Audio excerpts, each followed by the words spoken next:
Hello दोस्तों, कैसे हैं आप सभी। आई होप सभी लोग अच्छे हैं। तो सारी वीडियोस आपको पसंद आ रही हैं कि नहीं, सारा समझ में आ रहा है कि नहीं, ये चीज़ ज़रूर बताना। जहाँ पे जो चीज़ ना समझ में आए उसको आप कमेंट बॉक्स में ड्रॉप कर देना, उसका आंसर मैं आपको कर दूँगी। ठीक है, तो चलिए स्टार्ट करते हैं आज की वीडियो को।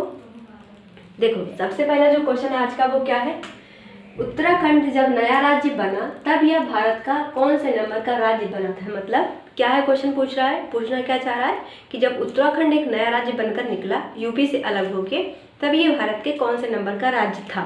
ठीक, क्वेश्चन ये पूछा जा रहा है आपसे। तो ये कौन से नंबर का राज्य था, 21वें नंबर का राज्य था। बना कब था, 9 नवंबर 2000 को बना था। ठीक है, ये किससे अलग होके बना, यूपी से अलग होके बना था। ठीक, तब इसका नाम क्या था, जब ये बना था उसका नाम था उत्तरांचल।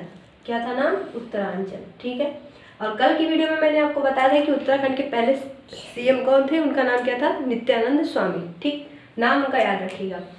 17वें ईस्ट एशिया समिट जो है वो, उसमें भारत जो भी गया है। ठीक है, तो भारत को वहाँ पर रिप्रेजेंट किसने किया, मतलब क्या है कि भारत की तरफ से वहाँ पर पार्टिसिपेट किसने किया। जो अभी ये हुई थी 17वें नंबर की, कब, 2022 में भी हुई थी। कि कहाँ पर हुई थी, कंबोडिया में। ठीक है, क्वेश्चन यहाँ पे बना, देखो यहाँ पे। ठीक है, तो कंबोडिया में जब ये समिट हुई 17वें नंबर की अभी 2022 में, तब यहाँ पर भारत को रिप्रेजेंट किसने किया, मतलब क्या भारत की तरफ से यहाँ पर हिस्सा किसने लिया, पार्टिसिपेट किसने किया। तो कौन है, जगदीप धनखड़। जगदीप धनखड़। अब ये कौन है, जगदीप धनखड़ हमारे भारत के वाइस प्रेसिडेंट है। कौन से नंबर के हैं, 16वें नंबर के। और ये क्वेश्चन आपसे पूछा जा चुका है पेपर में कि कौन से नंबर के ये वाइस प्रेसिडेंट है, तो 16वें नंबर के हैं। जगदीप धनखड़ जब वाइस प्रेसिडेंट बने हमारे भारत के, तो इससे पहले ही क्या थे, तो ये थे कहाँ के, गवर्नर थे। कहाँ के, ये गवर्नर थे, वेस्ट बंगाल के गवर्नर थे। और अगर आपसे पूछा जाए, मान लो हो सकता है पूछ लिया जाए कि जगदीप धनखड़ किस राज्य के हैं, तो ये है राजस्थान से। ठीक है, अब देखो आसियान का निर्माण कब हुआ। मैंने यहाँ पर देखो, पहले ये दूसरा क्वेश्चन देखो, मैंने क्या यहाँ पर आपको क्यों बताया कि हो सकता है क्वेश्चन में पूछा जाए जगदीप धनखड़ जो है ये किस राज्य के हैं, क्योंकि राजस्थान से है। इनको राजस्थान ने अभी जब ये वाइस प्रेसिडेंट बने उसके बाद राजस्थान ने इनको अवार्ड दिया था, अपने यहाँ का जो हाईएस्ट अवार्ड है उससे सम्मानित किया था, इसलिए आपसे क्वेश्चन पूछा जा सकता है। ठीक है, आसियान का निर्माण कब हुआ, अगला क्वेश्चन है। तो आंसर क्या है, 1967। और इसके लिए एक डिक्लेरेशन साइन हुआ था, इसको हम बोलते हैं बैंकॉक डिक्लेरेशन।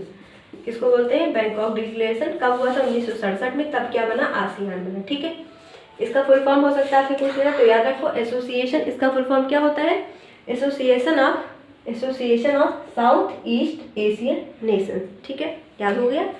अब देखो नेक्स्ट क्वेश्चन, फोर्थ वाला क्या है, 17th नंबर का ईस्ट एशिया समिट जो कि अभी 2022 में हुआ, वो कहाँ पर हुआ, तो कहाँ पर हुआ, कंबोडिया में। ठीक है, इसको याद रखना। देखिए पांचवा क्वेश्चन क्या है, WTO की 12th नंबर के समिट का आयोजन कहाँ पर किया गया। ये 12th समिट पहले हुई कहाँ पर थी, कब हुई थी, 2022 में भी हुई थी। कहाँ पर हुई थी, जिनेवा में। कहाँ पर हुई, जिनेवा में। और जिनेवा ही इसका क्या है, हेडक्वार्टर है, किसका, WTO का।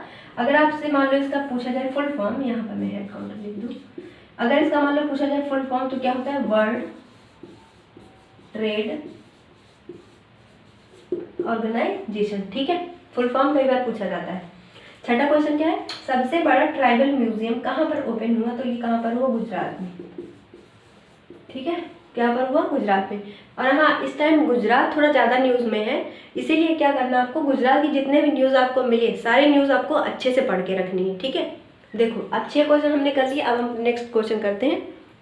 चलिए अब देखते हैं नेक्स्ट क्वेश्चन। 6 क्वेश्चन हमने डिस्कस किए। अब देखिए 7वां क्वेश्चन क्या है, ऑस्कर अवार्ड। आप सभी को पता है कि फिल्म के कैटेगरी में सबसे बड़ा अवार्ड है। तो आपसे क्वेश्चन ये पूछा जा रहा है यहाँ पे कि जो ऑस्कर अवार्ड है वो सबसे पहली बार कब दिया गया था, यानी कि सबसे पहली बार इसका आयोजन कब हुआ था, तो हुआ था कब, 1929। ठीक, नेशनल ट्राइबल म्यूजियम कहाँ पर है।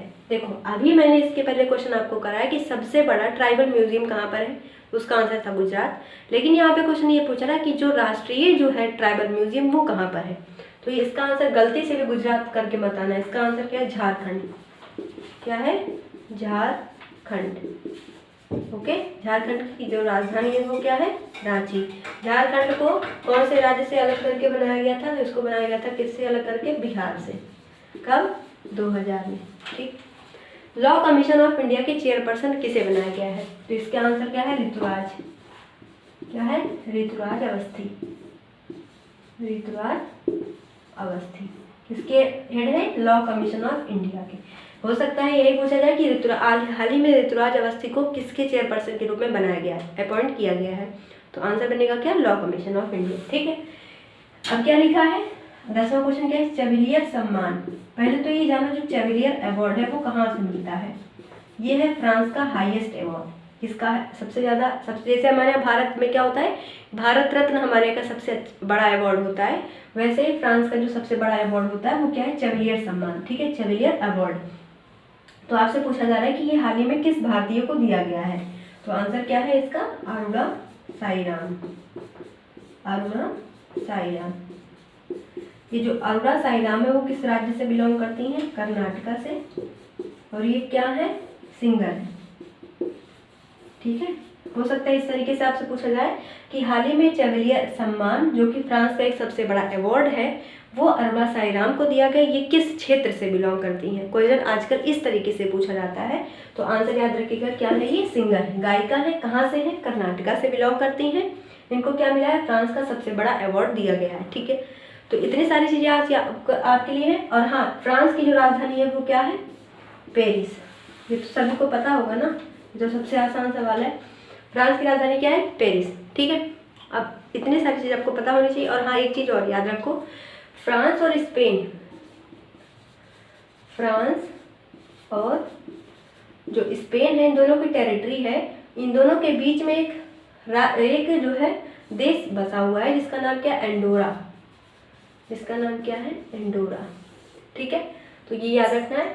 इसका मैं आपको नाम क्यों बता रही हूँ, क्योंकि जो ये एंडोरा है वो IMF इंटरनेशनल मॉनेटरी फंड जो है, इसका 190वां सदस्य बना है। कौन? एंडोरा। इसलिए आपको याद रखना है। लोकेशन कहाँ पर है? फ्रांस और स्पेन के बीच में छोटा सा एकदम कंट्री है। ठीक है, तो चलिए इतना सारा आज के लिए आप हो गया।